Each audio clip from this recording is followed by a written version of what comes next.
মা কালী, ক্রোধের রূপ, করুণার দেবী। আজ আমার জানব কিভাবে মা কালী জন্ম নেন এবং কেন তিনি হন সমস্ত অশুভ শক্তির বিনাশকারী।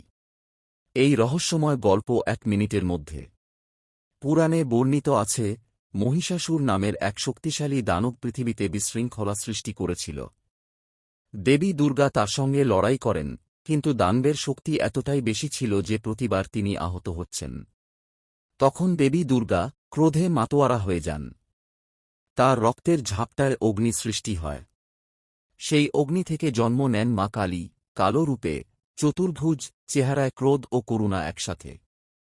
মা কালী হন সমস্ত অশুভ শক্তির বিনাশকারী, সময়ের প্রান্তর ও মৃত্যুর প্রভুরূপ। তিনি আমাদের ভয় দূর করে শক্তি ও মুক্তি দান করেন। জয় মা কালী। জয় মা কালী। কমেন্টে লিখুন, জয় মা কালী। এরকম আরও অনুপ্রেরণামূলক ভিডিও দেখতে চ্যানেলটি সাবস্ক্রাইব করুন, লাইক দিন, বন্ধুদের সাথে শেয়ার করুন। জয় মা কালী।